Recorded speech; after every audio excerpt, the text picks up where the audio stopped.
Então esse é o texto que nós vamos ler juntos, Jeremias capítulo 29, verso 11. Eu vou ler, primeira vez sozinho, quando eu terminar, os irmãos e irmãs, a igreja, pode ler numa só voz, de maneira bem forte. Acredito que dá para todos lerem. Eu leio, assim que eu encerrar a leitura desse versículo 11, do capítulo 29 de Jeremias, irmãos. Eu é que sei que pensamentos tenho a vosso respeito, diz o Senhor. Pensamento de paz e não de mal, para vos dar o fim que desejais. Os irmãos, vamos lá?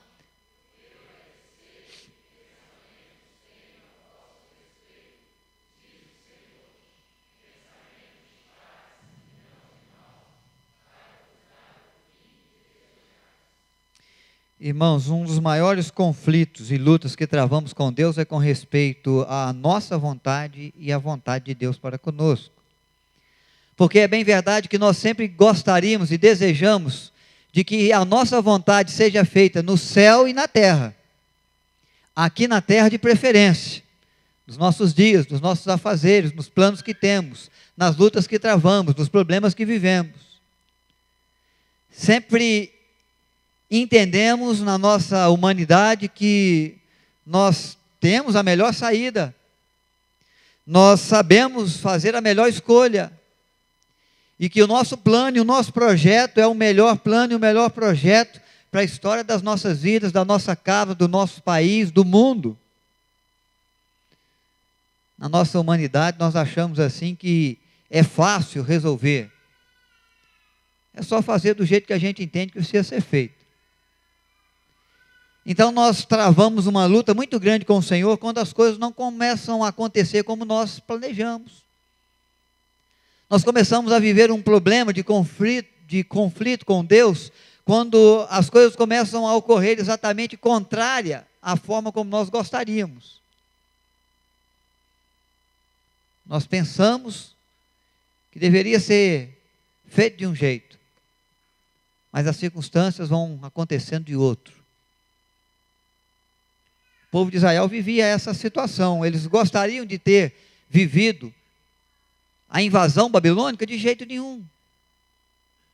Quantas orações o povo judeu deve ter feito dizendo ao Senhor: livra-nos, Senhor, das mãos de Nabucodonosor, como nos livraste das mãos de Senaqueribe no passado. E nós meditamos nesse texto, nesse episódio aqui.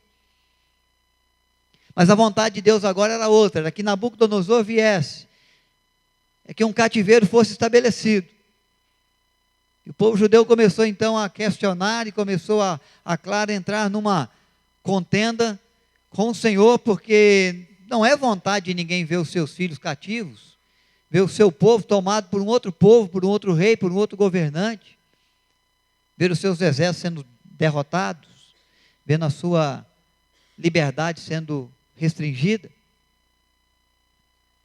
vendo seus recursos sendo levados para outros celeiros. Mas Deus, sabendo que era o seu propósito que fosse assim, que o povo passaria por isso por 70 anos, Ele quer levar ao povo um sentimento de confiança na soberania de Deus, no querer de Deus, na vontade de Deus, como aquela que de fato é boa, agradável e perfeita, como a palavra de Deus nos revela, embora para nós às vezes pareça um pouco absurda, um pouco medonha.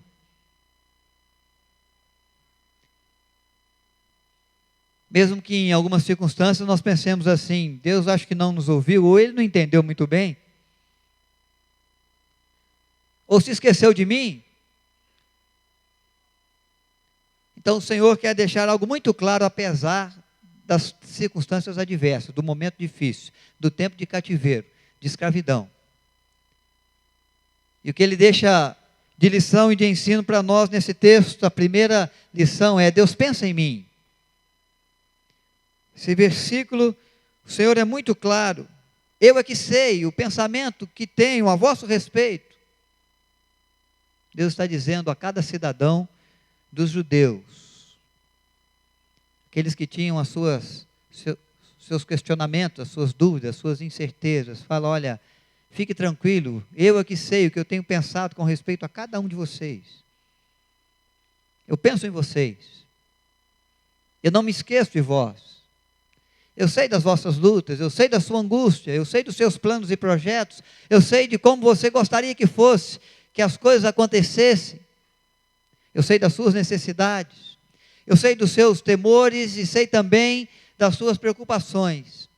Sei dos recursos, das virtudes, do bom caráter, sei das possibilidades pela vossa força, pelo vosso conhecimento, mas sei também das vossas impossibilidades, pela vossa fraqueza, pela vossa ganância, pelos vossos erros, pelo vosso pecado. Eu, Senhor, sei que pensamento tenho de cada um de vós. Deus olha para a vida da Luísa, nossa regente, e Ele sabe o que Ele tem pensado para a vida dela, para a história dela, para os dias de hoje. O Senhor olha para a minha vida, para a minha casa, e o Senhor sabe muito bem o que Ele planeja, o que Ele pensa, o que Ele deseja realizar na nossa vida, na nossa história. Quando o Senhor diz que Ele sabe os pensamentos que tem a respeito de vós, Ele está dizendo assim: eu tenho um propósito, eu tenho uma intenção, eu tenho uma vontade a ser realizada, eu tenho um plano, eu tenho uma ideia com respeito à sua vida, porque eu penso em você. Eu me importo com você. Eu consigo te identificar no meio da multidão. Eu olho para o planeta Terra, na multidão de pessoas, na imensidão de terras, e eu consigo contemplar o coração que me busca num quarto a portas fechadas. Eu sou capaz de guardar aquele que dirige no trânsito, para livrá-lo, quem sabe, de acidentes, de aflições.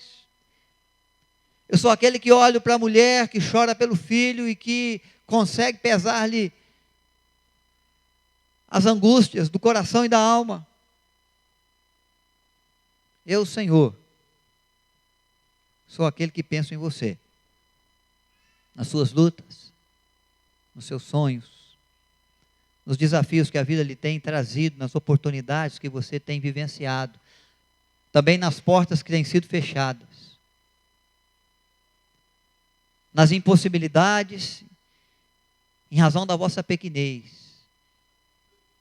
Eu sou um Deus que me importo, eu sou um Deus que preocupo, eu sou um Deus que sei e tenho pensamentos, planos e projetos a vossa ou para com a vossa vida. Essa é uma lição que Deus leva ao coração do povo de Israel, no propósito de dar-lhes a convicção e certeza de que apesar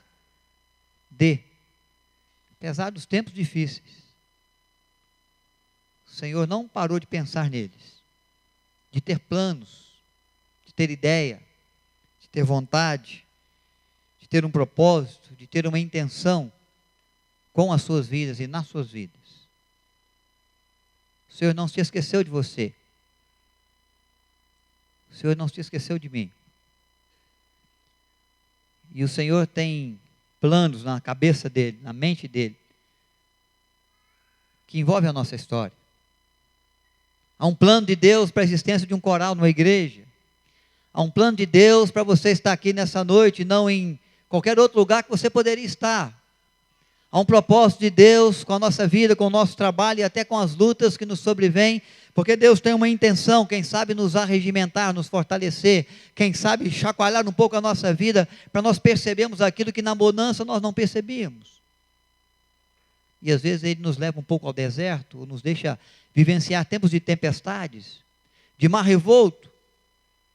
Ele quer nos fortalecer, Ele quer nos ensinar, Ele quer que tiremos lições. Ele tem um propósito, Ele tem tudo muito claro na sua mente. Ele não fez isso porque se esqueceu de nós, pelo contrário, Ele fez isso porque Ele tem planos e propósitos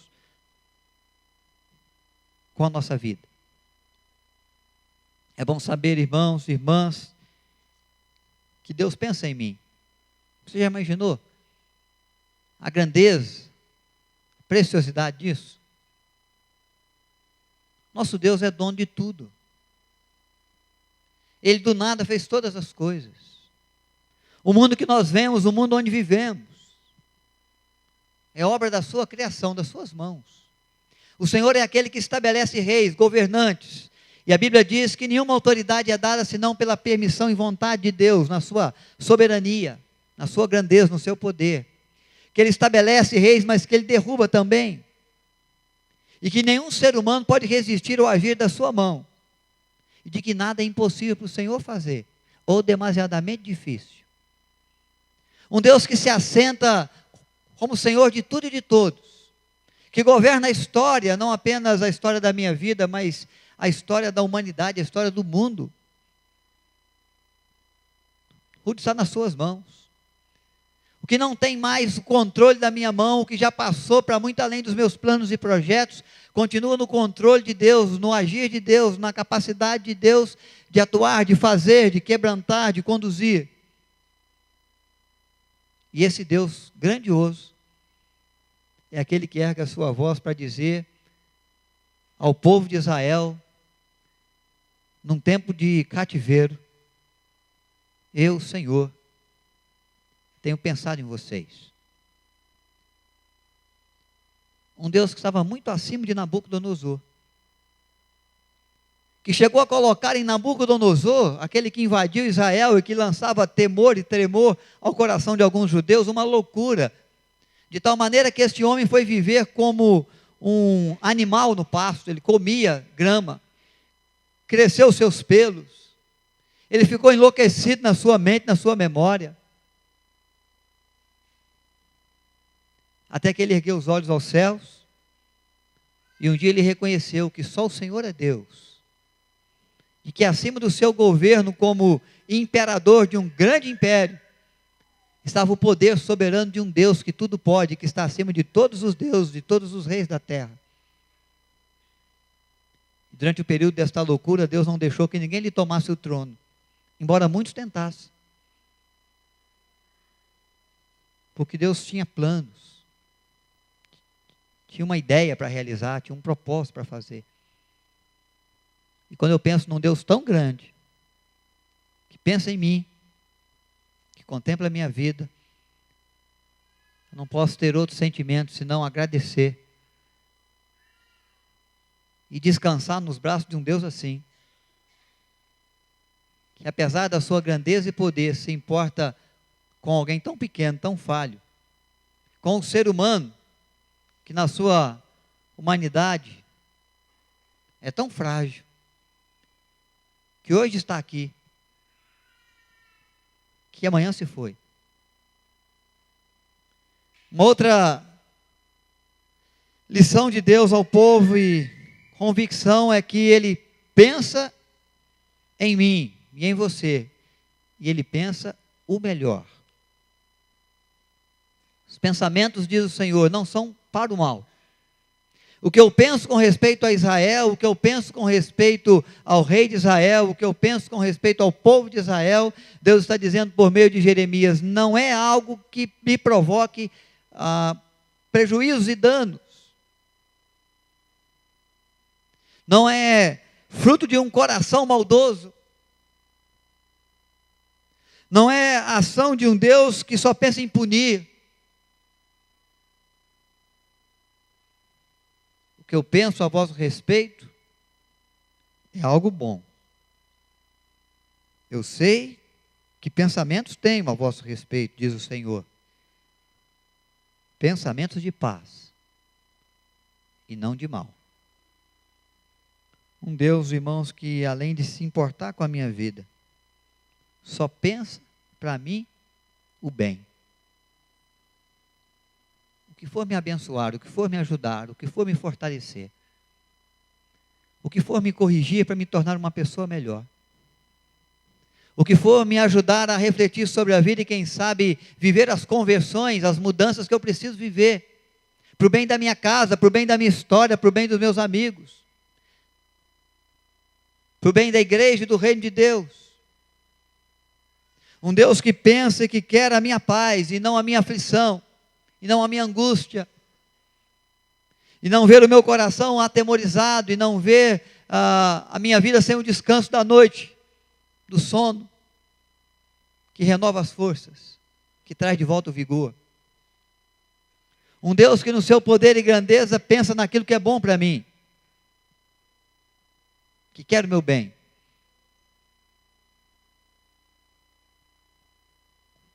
Quantos membros do nosso coral, quantas pessoas que adentraram um dia esse templo, saíram daqui convictos que Deus é aquele que realiza o que é bom. Que o agir de Deus é um agir que abençoa, que cuida. Que mesmo nos tempos adversos, até mesmo as nossas lutas, elas vêm no propósito de nos fortalecer. E Deus jamais nos abandona. E Ele trabalha em nosso favor. E Ele é o guarda de Israel que não cochila. É aquele que não se descuida da nossa vida. E todas as suas ações e todo o seu trabalho é para que possamos viver a vida de paz, de tranquilidade. O nosso trabalho, o nosso esforço é em busca da paz. Os nossos planos, muitas das vezes, é para que possamos viver em paz com a nossa casa, com os nossos familiares. Mas os nossos planos, eles partem de um coração egoísta, de um coração enganoso, de alguém que não conhece tudo, que não sabe nem mesmo o que é bom de verdade para agora. E a Bíblia fala que essa é uma realidade tão presente na vida do ser humano, que até as nossas orações, até aquilo que pedimos a Deus, muitas das vezes, nós não sabemos o que pedir, e nós pedimos mal. E se Deus nos ouvisse, nós estávamos estrepados, nós íamos nos dar mal. Se Ele atendesse exatamente como pedimos, exatamente como planejamos, exatamente como gostaria, em muitos momentos, isso seria a nossa ruína, seria o nosso mal, seria o motivo da nossa tristeza, do nosso dano. Porque o Senhor tem pensamentos muito mais altos do que os nossos pensamentos. O Senhor tem um conhecimento muito mais profundo que o nosso conhecimento. O Senhor é aquele que vê e contempla o que a gente não vê. O Senhor é aquele que pensa muito mais no futuro, na largueza da eternidade, enquanto nós pensamos no aqui e no agora, no que é bom, no que pode resolver hoje e quem sabe imediatamente.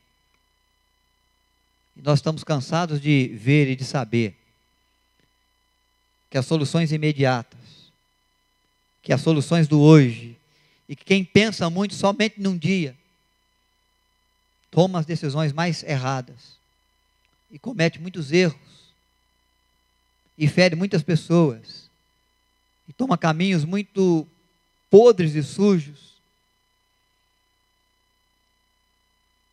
porque é o pensamento do hoje, é o pensamento egoísta, daquele que quer estar bem, quer viver bem, sem se importar muitas das vezes até com os outros, ou com o que pode acontecer com a história.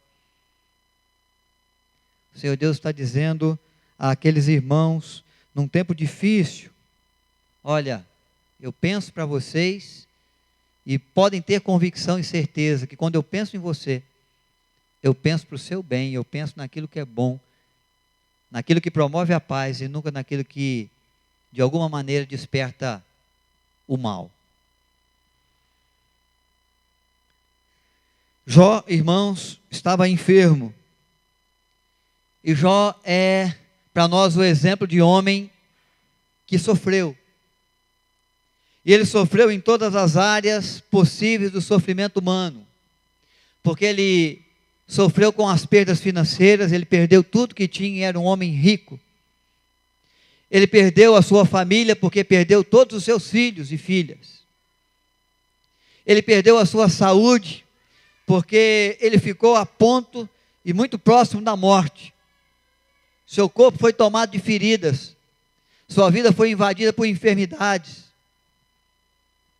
E esse homem então perdeu também o seu prestígio e perdeu alguns amigos.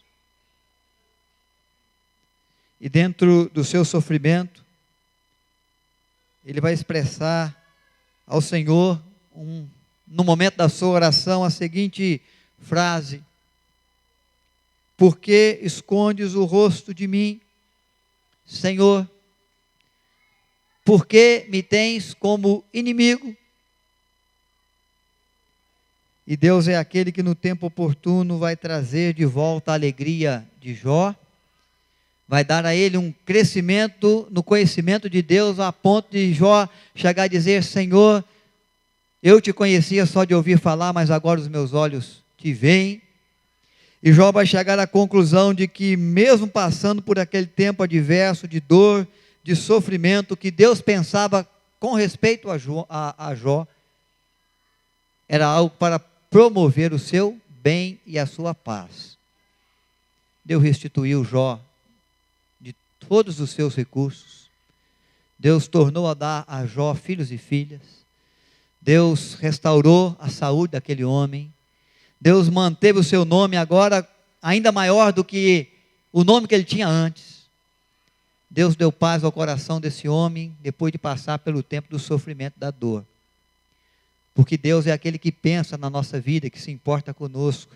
E Ele pensa e que Ele faz, e aquele desejo, os planos e projetos que tem, é para que possamos experimentar a paz, nunca o mal.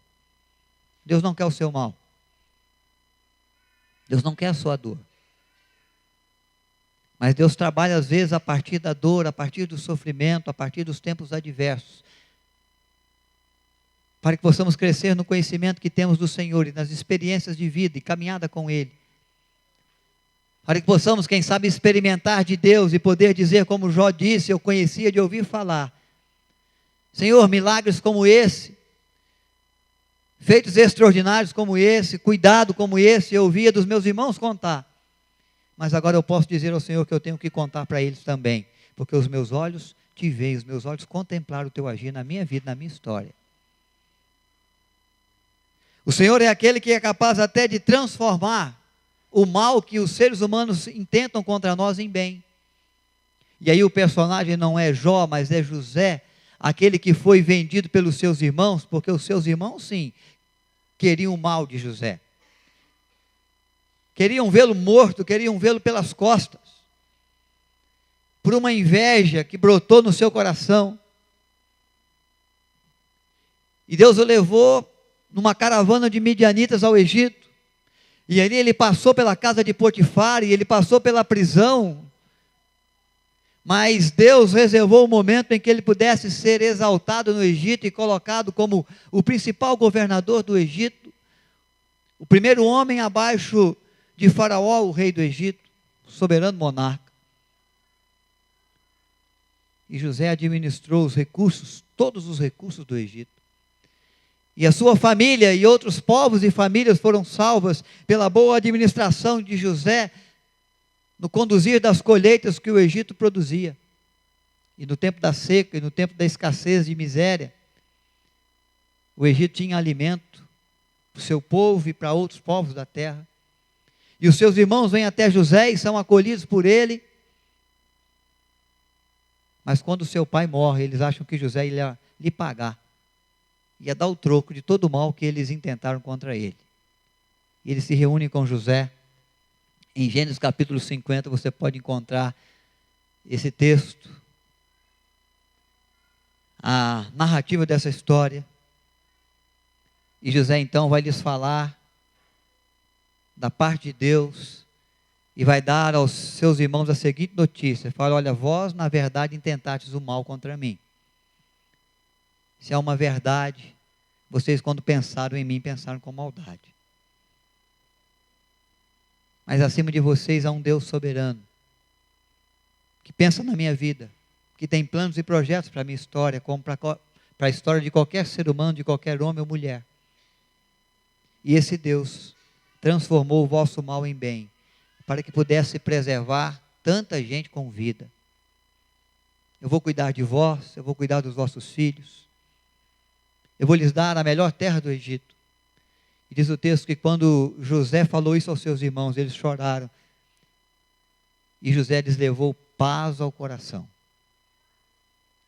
Irmãos, mesmo que alguém intente o mal contra você, mesmo que a vida arme aquelas ciladas que ela é capaz de armar, mesmo que o diabo prepare do laço do passarinheiro para nos prender, mesmo que alguém tente nos prejudicar, e pode ser que consiga, nós temos que confiar em um Deus que pensa em nós e que tem planos e projetos para promover a nossa paz e que pode transformar o mal em bem, pela sua soberana vontade.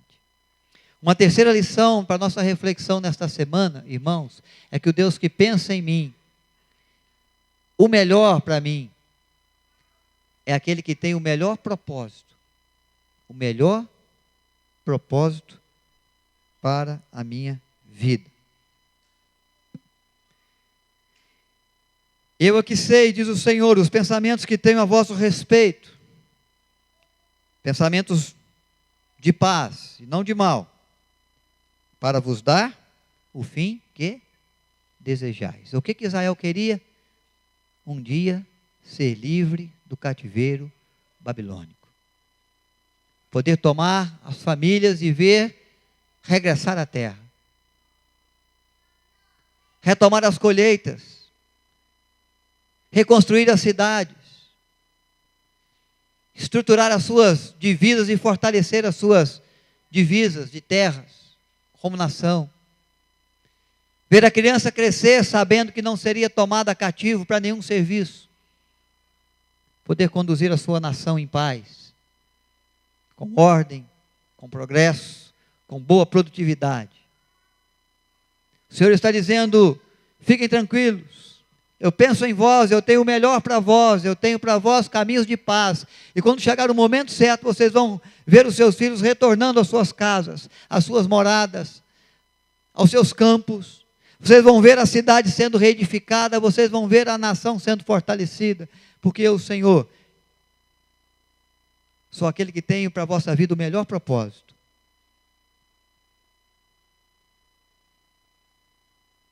Eu sei o que é melhor para vocês. Quando nós nos lembramos dessa história, irmãos, nós nos lembramos e não podemos deixar de lembrar do salmista, que descreve o seu sentimento quando contempla o povo de Israel voltando do cativeiro babilônico. Vindo de volta para os seus campos, os filhos voltando para suas famílias, os avós podendo abraçar agora os netos que nem conheciam.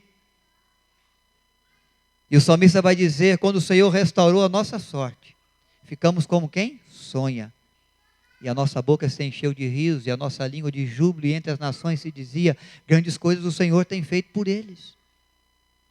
Ah, Senhor, com efeito, grandes coisas o Senhor tem feito por nós. E por isso estamos alegres.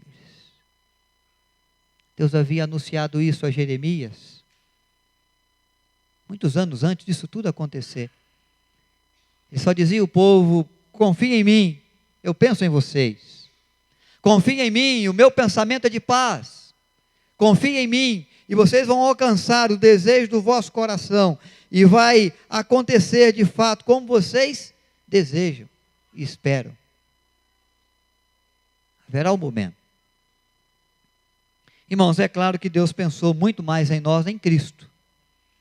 No amor que em Cristo Ele nos dá pela morte da cruz do Calvário. Um grande sacrifício foi feito, um grande preço foi pago, porque Ele se importava com a nossa dor, com a nossa morte, com a nossa eternidade sem Ele, com a nossa eternidade de sofrimento, de choro e ranger de dentes. Quando Ele planejou a nossa salvação. Não há ação de Deus que possa promover maior paz para nós do que a salvação que Ele nos dá em Cristo, porque Cristo é o príncipe da paz. E quando nós firmamos o nosso coração e dizemos que nós somos servos do príncipe da paz, o Senhor faz produzir no nosso coração, na nossa alma, a paz que excede o entendimento humano, que não depende das circunstâncias, que não depende da situação estar bem, mas depende apenas de nós sabermos que Ele está conosco, que Ele pensa em nós. E esse Deus nos reserva a maior expectativa do nosso coração, ao que nós almejamos, que nós sonhamos, que todo ser humano quer, que é a eternidade de gozo, que é viver eternamente com paz no coração e na alma,